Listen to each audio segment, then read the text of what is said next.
Bugün sizler bilen stiyashga qilish, brekçi basış, hem üstüne vertolyot haydatish narxlarini bir qator ko'rib chiqamiz. Bunda ustalıqları, gitgan materiallar, daş, chaya, общий hammasini hisob kitobini chiqarib boshlaymiz. Qani ketdik.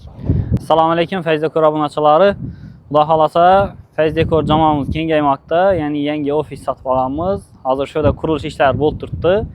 Bir qator hozir qisqacha tanishtirib o'tamiz. Keyin kommentlarda yozsangizlar, sizlarga qaysi ishlar qiziq bo'lsa, qurilishga doir shularni batafsil bundan keyin YouTube'ga chiqarib borishga harakat etamiz. Fayz Dekor kanalına podpiska bosib qo'yinglar, foydali ma'lumotlar hal bo'ladi. Bunda ichini bir qator tanishib o'tamiz. Ketdik. Bu zdaniyamizning ichki qismi. Zdaniyamiz umumiy 1000 kvadratdan tashkil topgan. Bu yerda girishda mijozlarimiz uchun ofis tayyorlayapmiz. Xudo xolasa showroomimiz bo'ladi. Kelib, mijozlarimiz bir qator ko'rib, narsalarimiz bilan danishib, keyin bemalol xarid qilsalar bo'ladi. Bu yana polistirol blok mahsulotlarimiz. Bu issiq sovuqni o'tkazmaydi hamda o'ta mustahkam bo'ladi. Bemalol tekshirib ko'rishlaringiz mumkin. Quvvatliligini uncha-muncha sinib ketadigan narsa emas. Bir yan tarafı öteden bolsak, bir yanımız karavulxana hisoblanadi. Karavulxanamızdan alı qurilish remont ishlari bo'lib o'tadi. Keyin bir yanda yana bir zdaniyamiz bor. Bu zdaniyamiz 120 metr kvadratdan tashkil topgan bo'lib, xudo xolasa bu yerga shu penoplastni drabilka qiladigan hamda shu polistirol beton mahsulotlari chiqaradigan stanoklarimizni joylashtirishga mo'ljallayapmiz. Keyin bir yan tarafimizdan polniy sexlarimiz bor. Sexlarimizda birisinde albere yana bir yangi sex quriladi. Termopanel chiqadigan zavod bo'ladi. Bir yanda o'zi tayyor bo'lgan seximiz bor. Bunda penoplast mahsulotlarini kesadigan apparatlarimiz joylashadi. Bir yanda shu kesilgan penoplastlarga kraska sepiladi. Bir yan taraf sushilka bo'ladi.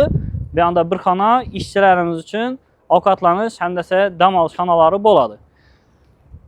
Hazır penoplast stanoklarımız duradigan sexda brekçi basış işler bo'lib turibdi. Bu yani mramorning siniqlaridan tekizletib, ko'pincha to'yxona, chayxonalarda basadılar. Bu tep-tekiz bo'lib chiqadi. Ham ertaga ko'ring sexda uborka qilgandan yaxshi bo'ladi. Hozir shuni bir qator batafsil ko'rib chiqamiz. Bu yana aytib o'tganimizdek, penoplast stanoklarimiz duradigan xona общий 60 kvadratdan tashkil topgan. Belina past qismina shu aytib o'tgan brekçi deyiladi xalq tilida.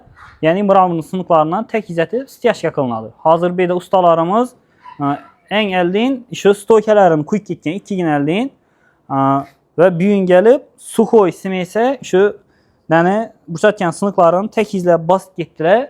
Yana 2 kundan keyin kelib, xudo xolasa suyuq rastlarni bir qator qo'yadilar ustidan tekizletib va shirpopka chiqaradilar. O'zlarining shirpopka apparati bor. Shunday jarayon bo'lib turibdi. Şu brekçini özüm hem internette köp qidirdim, nishat basadilar, necha so'mdan tushadi deb ma'lumotlar o'ta kam ekan. Buni bosish haqida buni xudo xolasa batafsil yana bir video chiqaramiz. Buni 1 kvadrat metri 80 ming so'mdan bosib berib turibdilar. Uni ichida shu mramorlar ham o'zlaridan ustalik qilsam o'zlaridan. Siz faqat sementi bilan chayasini olib bersangiz bo'ldi ekan. Qolgan hamma narsasi ustalarning o'zlaridan ekan. Boshqa yana shu haqida sizga qiziqarli ma'lumotlar bo'lsa, kommentlarda yozsangizlar so'rab javob beramiz. Ya bo'lmasa telefon qilsangizlar ham bo'ladi. Ustalarning nomerlari kerak bo'lsa ham bemalol murojaat qilaveringlar. Bu yanda yani aytib o'tgandek penoplast polistirol beton chiqaradigan seximiz joylashadi. Bu yanning ichkarisini o'zlarimiz stiyashga ketganmiz. Bunda yana stiyashga qaradigan apparat, dash, chayani shu yerga tashatib olib, bir qator quyib chiqqanmiz. Yuring sexning ichini ko'rsatamiz.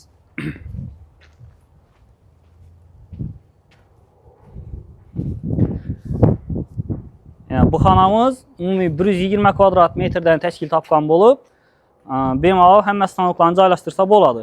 Stiyashga bilasizlar, dumam tekiz chiqmaydi, lekin bu yerni ustidan vertolyot haydatganmiz. Vertolyot desa ko'pchilik biladi. Shu hisobiga tekiz chiqqan.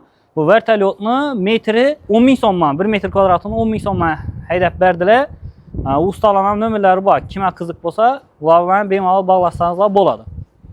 Shu joyimizni stiyashga qilish uchun necha so'm rasxod ketganini hozir bir chetdan hisoblab chiqamiz. Birinchi bir mashina chaya tashatib oldik. Zil mashinada bir mashina 400 ming so'm. Keyin bir kamaz dash.